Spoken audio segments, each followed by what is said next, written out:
प्यारे बच्चों, आज हम कक्षा 9th की विज्ञान विषय की वर्कशीट नंबर 67 को सॉल्व कर रहे हैं, जिसका टॉपिक है कार्य तथा ऊर्जा। और आज हम इसमें वर्कशीट में गतिज ऊर्जा के बारे में पढ़ेंगे। तो चलिए वर्कशीट स्टार्ट करते हैं। जिज्ञासा दीदी, गतिज ऊर्जा क्या होती है?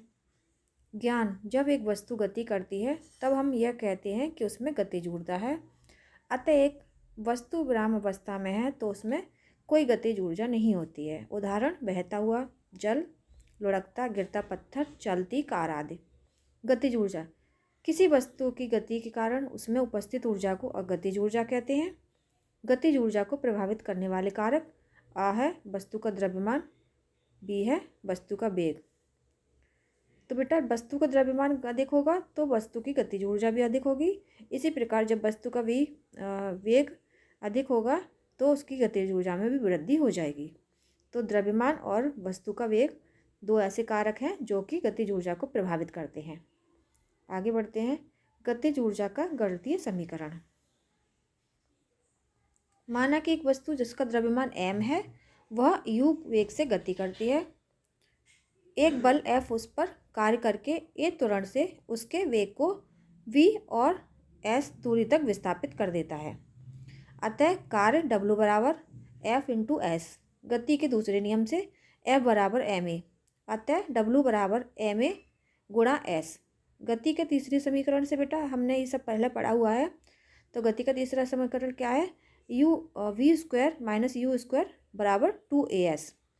तो s इधर ले लेंगे तो v square minus u square upon 2a, अतः W बराबर ma into v square minus u square upon 2a, अतः W बराबर 1/2 m v square minus u square. ठीक है बेटा। यदि वस्तु का प्रारंभ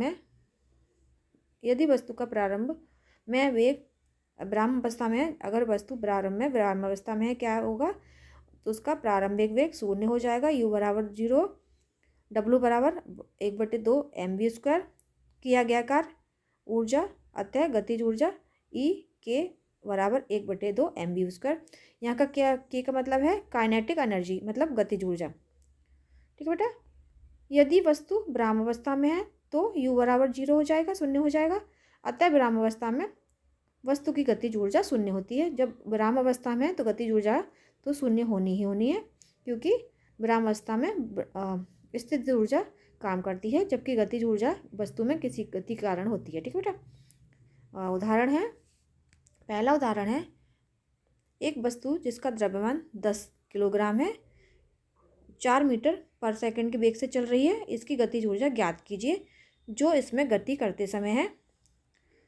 यहाँ पर दिया गया है वस्तु का द्रव्यमान बराबर m बराबर 10 kg, वेग v बराबर 4 मीटर पर सेकंड, गतिज ऊर्जा E के काइनेटिक एनर्जी बराबर 1/2 mv स्क्वायर। तो आपका 1/2 इंटू 10 इंटू 4 का स्क्वायर आ जाएगा, तो बराबर आपका 80 जूल आंसर आ जाएगा। तो देखिए सेकंड उदाहरण देखते हैं।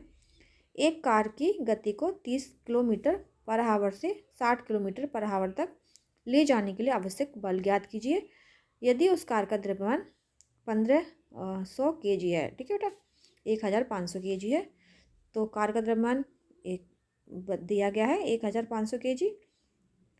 u बराबर प्रारंभिक वेग जो है 30 किलोमीटर पर आवर है, तो हावर से मिनट बनाने के लिए, मीटर पर सेकंड बनाने के लिए इसमें 5/18 का गुणा कर देंगे हम, तो आपका आ जाएगा 25/3 मीटर पर सेकंड। ठीक है बेटा। इसी प्रकार 60 किलोमीटर पर आवर को 60 इंटू 5/18 मीटर पर सेकंड हो जाएगा, तो 50/3 मीटर पर सेकंड। अतः किया गया कार्य बराबर गतिज ऊर्जा में परिवर्तन बराबर अंतिम गतिज ऊर्जा माइनस प्रारंभिक गतिज ऊर्जा। तो इस प्रकार W बराबर 1/2 1500 ब्रैकेट में 50/3 होल स्क्वायर माइनस 25/3 का होल स्क्वायर बराबर आपको आंसर आ जाएगा, ये प्राप्त हो जाएगा 1,56,250 जूल। ठीक है बेटा। तो आंसर आ जाएगा आपका। तो अगला है, स्वयं को जांचिए। कुछ प्रश्न है। पहला प्रश्न है, गतिज ऊर्जा को परिभाषित कीजिए और उसका सूत्र भी लिखिए। तो बेटा गतिज ऊर्जा किसी वस्तु में उसकी गति के कारण जो ऊर्जा होती है उसको गतिज ऊर्जा कहते हैं।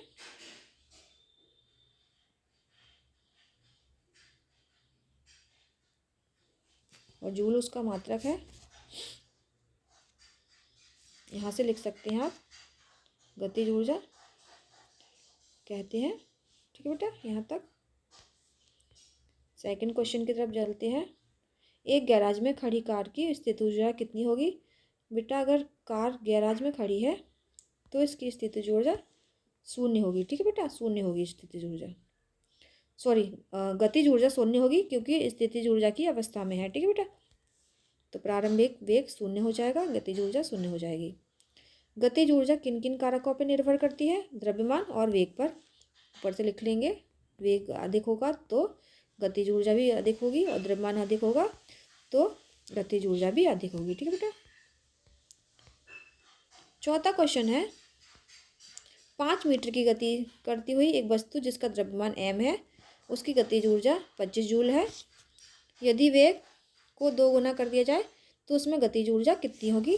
तो यहाँ पर हमने इसको सॉल्व करके आपका दिया गया है क्वेश्चन 4 का आंसर। वेग बराबर 5 मीटर पर सेकंड दिया गया है, द्रव्यमान m ज्ञात करना है हमको, तो गतिज ऊर्जा दी गई है 25 जूल। तो सूत्र लगा देंगे हम अपना, 1/2 mv² बराबर 25 जूल। m बराबर 25 गुणा 2/5 गुणा 5 बराबर 50/25, तो हमारा m 2 किलोग्राम हो जाएगा। अब क्या किया गया है क्वेश्चन में, यदि वेग को दोगुना कर दिया जाए तो कितनी गतिज ऊर्जा होगी? तो वेग दोगुना कर दिया हमने, वहाँ पर वेग 5 मीटर पर सेकंड है तो दोगुना करने पर हमारा 10 मीटर पर सेकंड आ जाएगा। यहाँ पर हमने वेग दोगुना कर दिया। ठीक है बेटा, द्रव्यमान हमारा यहाँ से आ गया। गतिज ऊर्जा का फॉर्मूला आपको पता है, 1/2 mv²। तो यहाँ पर सॉल्व किया तो हमारा जो आंसर आया वो 100 जूल आया। तो इस प्रकार जो गतिज ऊर्जा है कितनी बढ़ जाएगी? 4 गुना बढ़ जाएगी। ठीक है बेटा, तो यहाँ से आप आंसर इसका चौथे प्रश्न का आंसर नोट कर लेंगे। अब देखते हैं 5वां क्वेश्चन।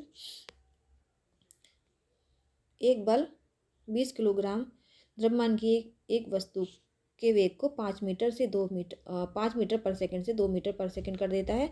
बल द्वारा किया गया कार्य ज्ञात कीजिए। यहाँ पर हमको W ज्ञात करना है, तो देख लेते हैं।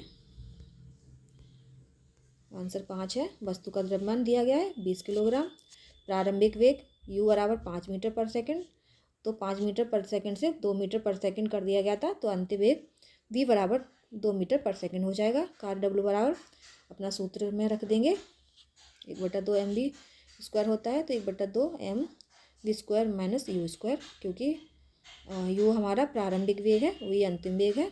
तो 1/2 गुणा 20 स्क्वायर है, 2 का स्क्वायर और 5 का स्क्वायर। ठीक है, तो 1/2 20, 2 दूनी 4, 5 25, तो ये आ जाएगा हमारा 10 गुणा ब्रैकेट में -21। तो किया गया कार्य बटा W बराबर क्या हो जाएगा?